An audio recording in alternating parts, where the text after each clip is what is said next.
ok naza déjà na ne loko moko pe na okenda na ngote naza ka bon na komi alo masuwa pe komi to fandi na bureau ne alobi bon na kenda na koti to koti to kutani na gérant masuwa alobi oyo mosali na nzambe aza ko kenda Kishasa mission ya nzambe aza na mbongo te aza ne loko moko te kolia na ye besoin na ye makambo ne nyonso eza na maboko na ye soki akomi Kishasa apesi rapport ya mabe awa yo mema kaka masuwa na yo oluka nzela nini okoleka alobi te mosali na nzambe ana problème te akota tokenda na koti bapesi nga place ya kofanda nafandi toye komse wana apesi nga 2500 alobi pasteur toyebi te makambo ya mokili na nzela ozwa 2500 oyo odebrouye nango na nzela nalongi na 2500 na depuis kuna ti tosaki 5 jours na nzela kolia na nga besoin na nga nyonso ezalaki epa agera wana nakomi na Kishasa nafandi kaka na ndako agera wana amemi nga ti na ndako na ye nakomi kofanda na fai na ndako nasali 4 jours 5e jour nalali na butu papa ekoloba na nga alobi est-ce que yo yaki Kishasa ifalo sa noki omata na yo na Jérusalem ndako no eza polele koma noki bon est-ce que nakokoma sika kambango ndenge nini abi no kenda na lemba bon ye jera wana kofanda na commune ya Sele kuna na pasa maba na tongo na bimi na zui taxi na komi na Kingasani na zui bisi na komi na lemba na kutani na jeune fille moko boy na tuni no est-ce que paroisse ya Kimbangiste ya lembe ezalaka papa koluka te yakana kendo tika ameminga ti na porte kaka paroisse atikinga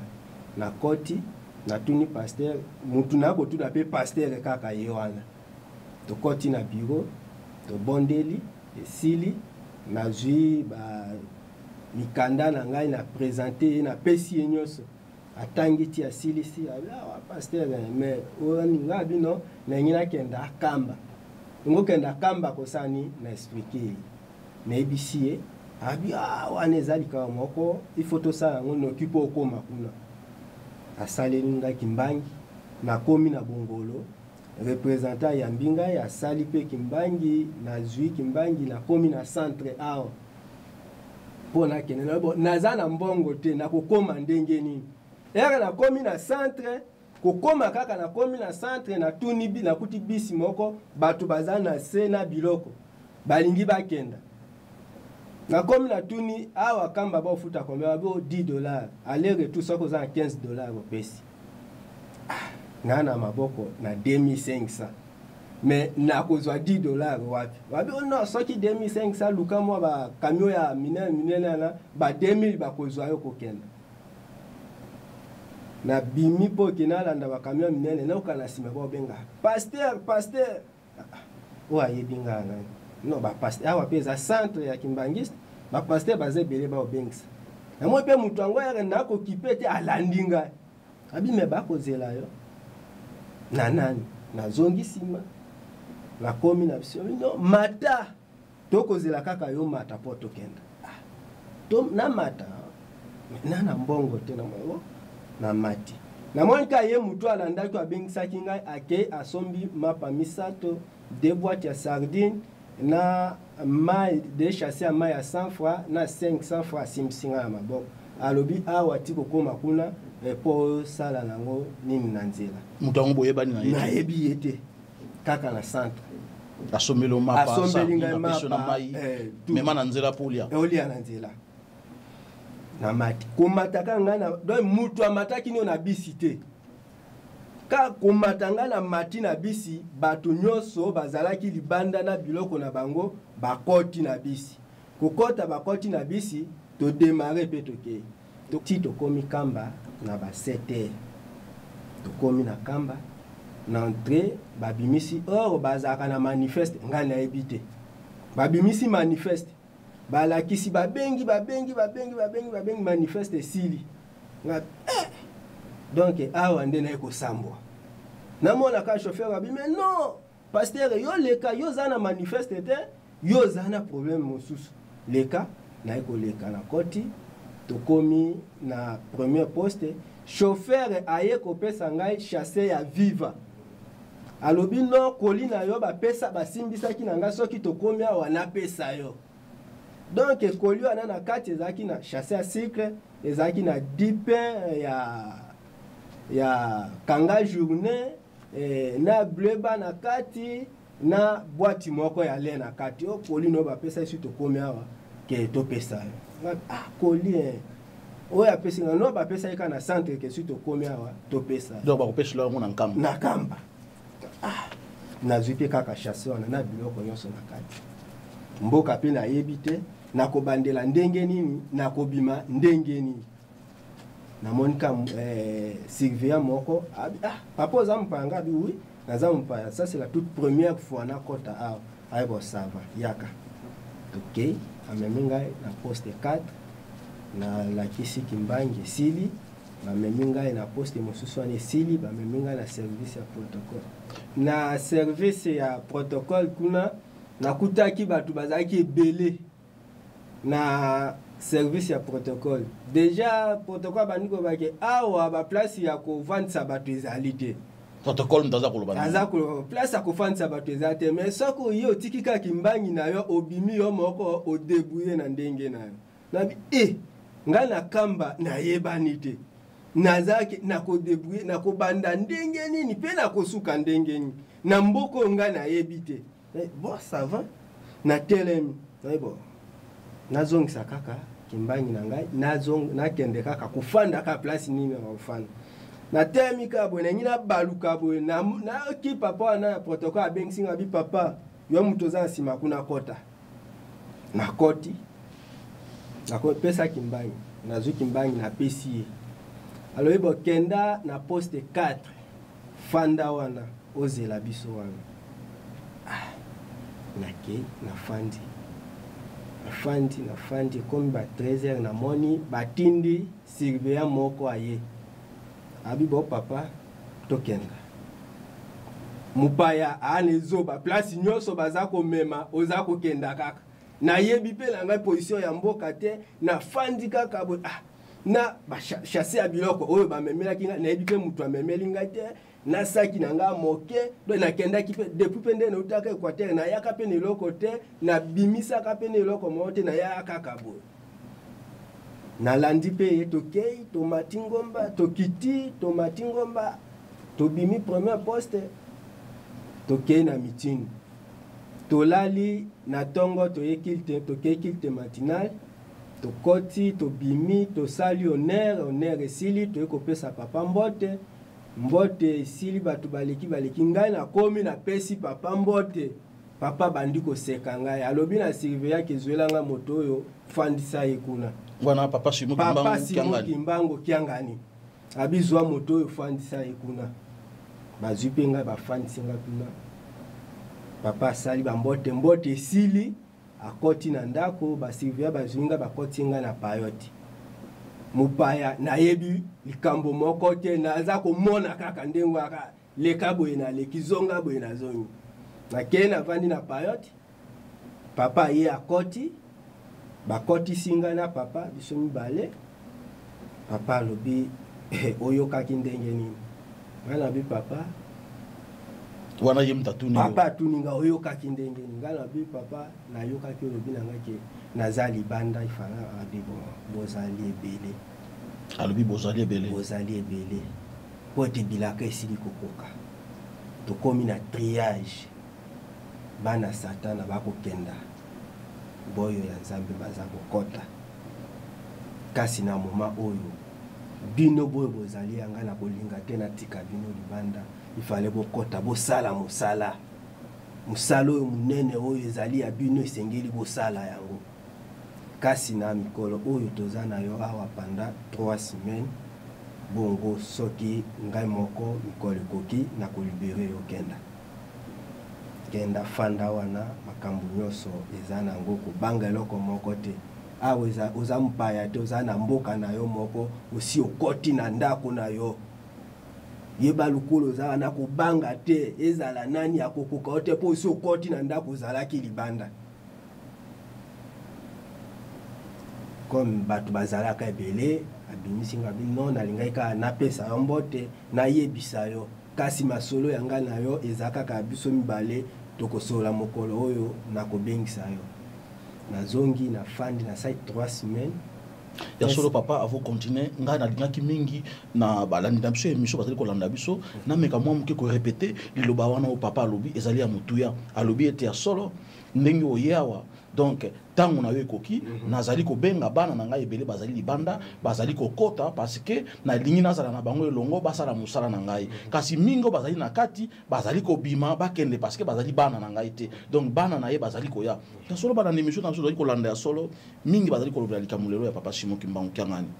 ningi tolobaki azali kotambosa lingomba na ye azali na plan na ye na kati ya plan na ye ezali ete azali kozwa bana na ye nyonso bazali libanda azali ko récupérer bango ko regrouper bango azala na bango esika moko ye muta yebi ndenge na kosepela na bango ya solo papa continue na yo na fandi to silisi abimisi ngai batu bakoti après 3 semaines na ko bengisa ngai certain mardi alobi papa aussi okoki tango no ekoki esengeli okenda okozonga su Équateur te mwasi na bana bakolanda yo musala no de GC koki oza kokenda na collège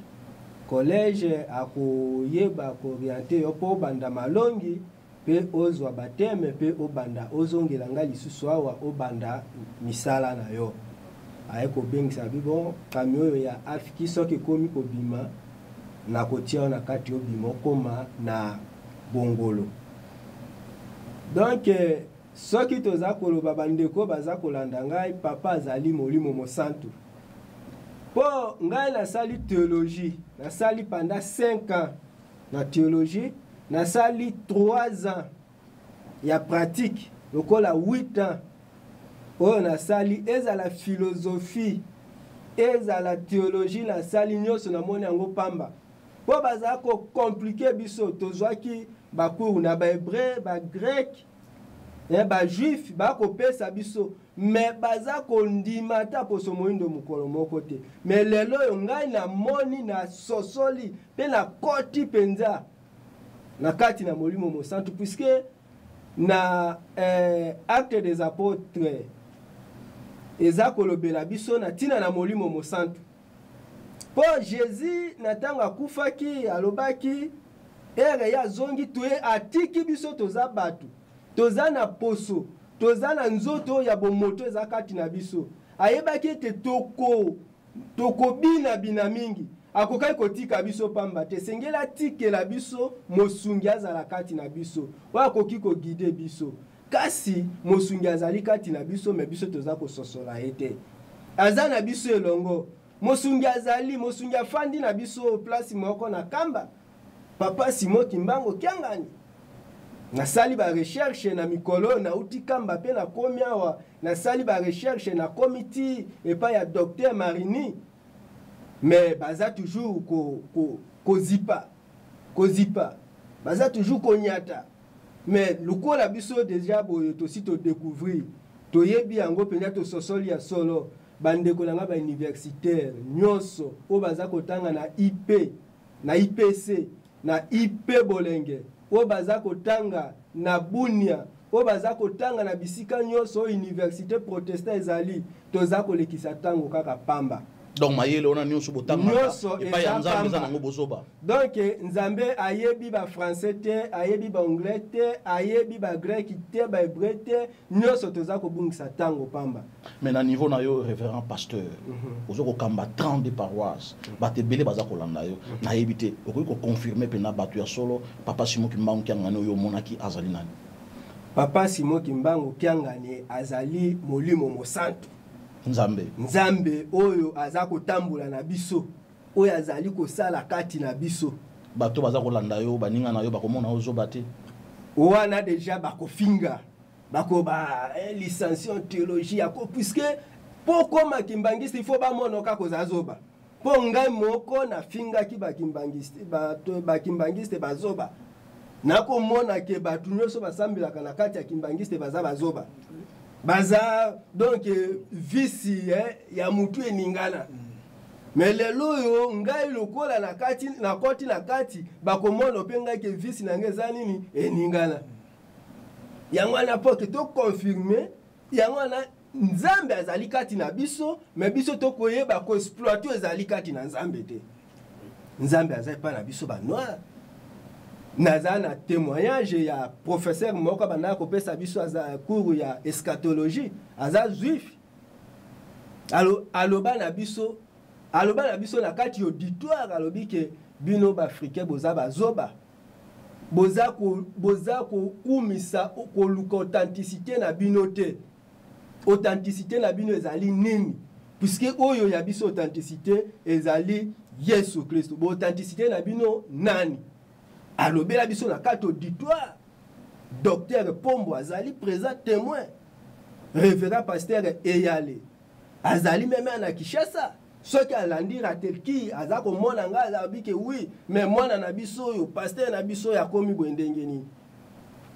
Voilà, solo bala émission na biso ezali mateya oyo révérend pasteur azali kopesa biso na kosepela mingi na bato bazali kolanda biso ya solo ndenge bazali koloba bato mingi bamona bakimbangisa bazali bazoba mingi pe bakotelemisa biso na nzela mpona nini émission na bino ezali kitoko mais bopesi yango kombo émission ya bazoba ezali façon ya komikitisa po ete mayele nyonso ya mokili ezali bozoba kati na miso na nzambe malamu oyekola mayele ya nzambe mpo comprendre nzambe nde kokóma na mayele oyo nzambe auti kopesa epai na yo kasi bato ebele soki bamiki komona bakimbangisa bazali koloba bavérité ya bonzambe bakoloba ki ya solo bazali malade bakomi bafu ekoki kozala bazali bazoba kasi tato bomoni azali moto atangi mingi asali ba théologie azali révérend pasteur atambusi mangomba ya ndenge na ndenge melelo makambo azali koloba azali komimona ki ye moko pe akomi zoba ya solo émission na biso ezali kaka pona koteya émission na biso ezali pona kolakisa monene na papa Simon Kimbangu mingi bazali koyeba te ya solo papa Simon Kimbangu kangani azali ko récupérer bana na ye malem pota kwa kotonga na bango lingomba na ye peut aussi c'est que na papa colonel azali musulman kasi poso na ngai ezalaki yo ozali musulman omoni pe moto ya protestant aye na yebite oyoki pe masolo na ye ndenge kaka papa Simon Kimbangu kanga na récupéraki yo ndenge pe papa Simon Kimbangu kanga na zali ko sala pona ko récupérer aussi un protestant na yebite na mayo oyoki pa ya moninga ya solo na confirmer ya ndenge mwasa lobiwana ndenge aloba ke français ba grec biloko yonso sud arabe que ces ezali mayele terre mayele ezali obe sagesse ye moko nzambe atia na kati ya bongo ya moto bo moto ya moto eza makolo maboko te lokolo abaezo eloko te etambola moto nde etindaka bongo ezali sagesse eza français te eza anglais te eza eloko te oyo alobi na confirme yango ya solo nakolobela mwa moke boye naloba na bino mwa lisese moko moke nalobi Yesu Masia ye moko alobaki boye alobi ke ngai na ke ayaki kobikisa biso asomi makila na biso mpo biso tokoka korécupere na tomate pa na ye na basantu na ye mais atikaki elimusanta ngo esala obesi mo Kimbangu kiangani yo ozomona. Merci ya solo vraiment wana ezali mateya oteyi pa ya bato bazali kolanda biso mon général na yebi te olandaki papa azali musulman outi kolanda pe papa azali moto ya protestant révérend je crois que papa ozolanda déjà malongi mpo koma kimbangiste c'est ça donc loko ozolanda malongo okoma déjà kimbangiste donc voilà donc mon colonel pa lobi akoma pasteur monene obana koteya basoldat voilà obana koteya basoldat koteya pe bacivil kamna na bacontinence mais ngana kosepela mingi pe ozongela pe baninga na bamusulman okwa koteya bango surtout ba musulman noir bango so na le musulman basa na kati armée belete bango nyonso wana na nyonso ata Irak soki ndenge moko mukonzi na ngai oyo mukonzi mapinga aponi abi kende te fond na ko kende pour que nous on a que nous yango. Merci à Solomon Général Hollandi, un musulman a témoigné pour papa Simon Kimbangu et puis révérend peu aussi Azali muta protestant na yebi que général Ozali Kimbangi c'est à Solo makambo bino bazali ko mona ndenge surtout na bino ba soldat na milia ba soldat et puis non on va na kata plateau bikambo ezali ko salama ezali pe na ndenge ni. Oh, merci mingi pour nos personnes parole pour n'engager ezali ko commenter ezali accomplissement bilaka tikete lokumu penkembo papa Simon Kimbangu kianga ni bonzambe na ye ezali komona na ezali akobomba mate ezali akokamate pamba te tant papa Simon Kimbangu asekwaki na Lubumbashi alataki tenue militaire tango asoda bazali ko témoigner de que ezali kamomoko ya kosakana te pendeko ya oti na protestant donc itango ne koki to kumisika kanzambe papa simo kembo kenga ni moli mosa mais na conclusion nanga na koloba mokili mobimba bazali ko landanga et puis nazali ko s'adresser aux Congolais en particulier et en général les Africains tozali na 5 principes à civilisation na kati ya monde ceux qui vont appliquer ceux qui nation et appliquer 5 principes à civilisation nation et kozala prospérer zabia ko tombo la nation et kozala puissant dans tous les domaines. Premier facteur, c'est la religion. Deuxième facteur, c'est la politique. Troisième facteur, c'est le calendrier. Quatrième, c'est l'écriture. Et cinquième cadeau, ce qui bat aussi, c'est l'invention. 5 principes moyens pour échapper à l'égalité. Le continent, c'est l'Asie. Et ça va continuer à appliquer 5 principes et puis la nation va prospérer. Et ça l'armée na bango va une puissance. Dans tous les domaines, dans l'économie, dans la politique, va être puissant. Et puis, Nzambe ndatinda ba prophète nyonso wana ba mettre en pratique ba 5 facteurs après la civilisation. Et puis Nzambe yatinda ba prophète nyonso wana nde molimo mo centre pasimo kimbango kiangani na kati ya Sainte Trinité oyo Nzambe ko fanda. Et nation ici ko fanda ce qui te commettre en pratique 5 principes de civilisation na te même génération na biso nyonso yo ekoleka. Toko sepelate. Eza l'armée na biso et kozala makasite. Eza la politique, eza l'économie dans tous les domaines. Donc moi pour échapper que non to supprimer en égalité. Donc ezali matière mo ezali très vaste même l'université na éviter ce que ba bi matière wana. Ya mo ezali biso na Congo en général. Bongo siko biso vraiment ba facteur on doit kolanda ngo doit kolanda ngo te. Na Congo to tikala kolanda ngo to landa Congo depuis 60 mbele déjà tous allez plus puissant même les États-Unis d'Amérique. Parce que il faut qu'on respecte les 5 principes de la civilisation. Mais il faut citer encore parce que parce que le développement à partir de principe.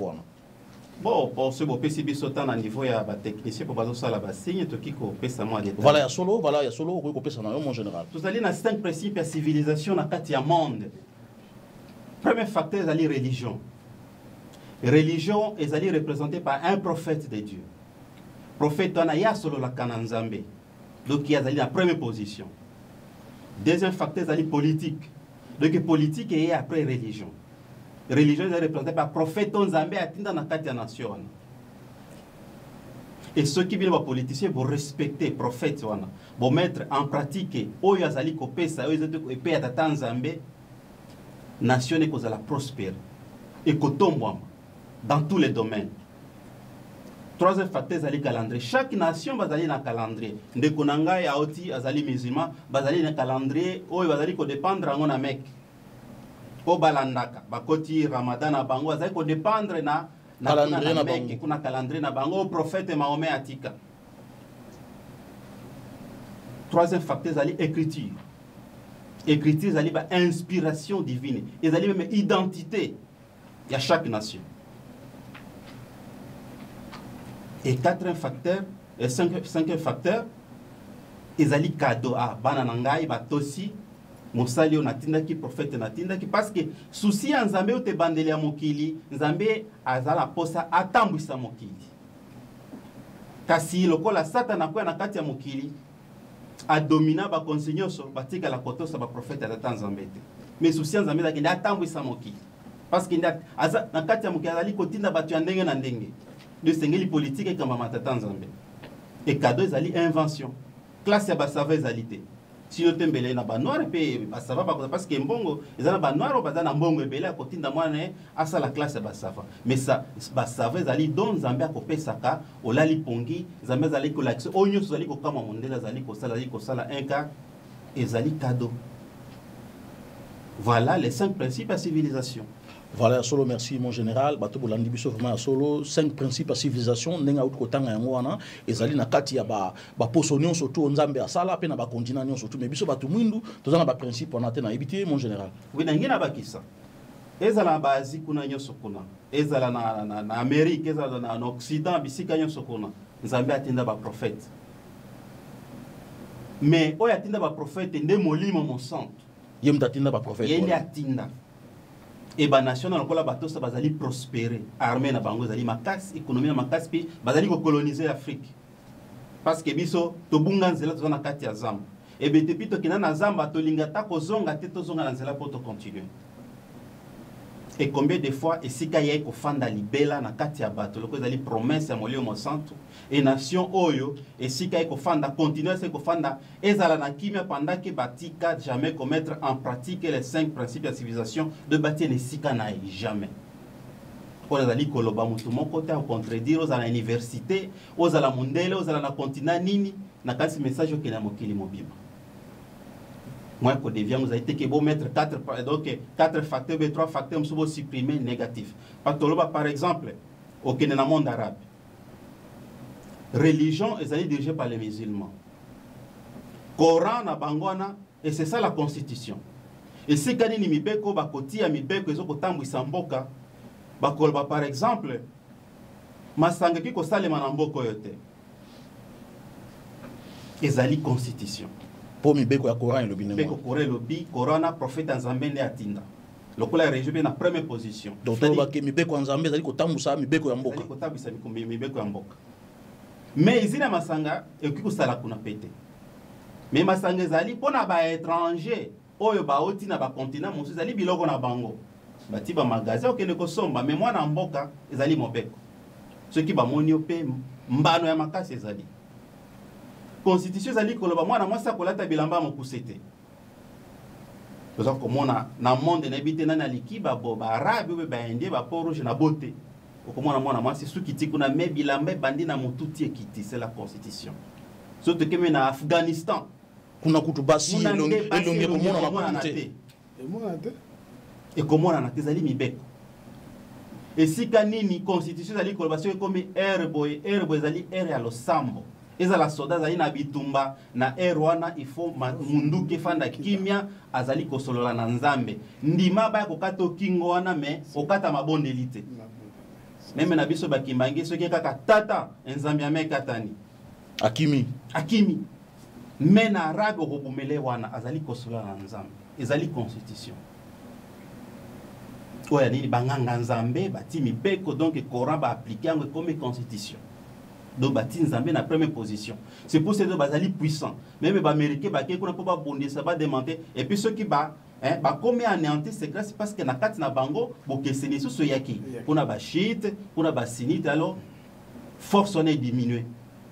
Yango zali comme na kuna ezala bitumba ezali kotala les sous ba soldate. Ezo kotala peuple nyonso non bato oyo ba ko bondisa biso non toso pa makila na biso okomona ezala mwasi ezala mwana muke ezala poko kolata ba bombe ki ko exploser sika benemi effectivement asopi makila ne pona école et puis akena alors la parce qu'abonner l'école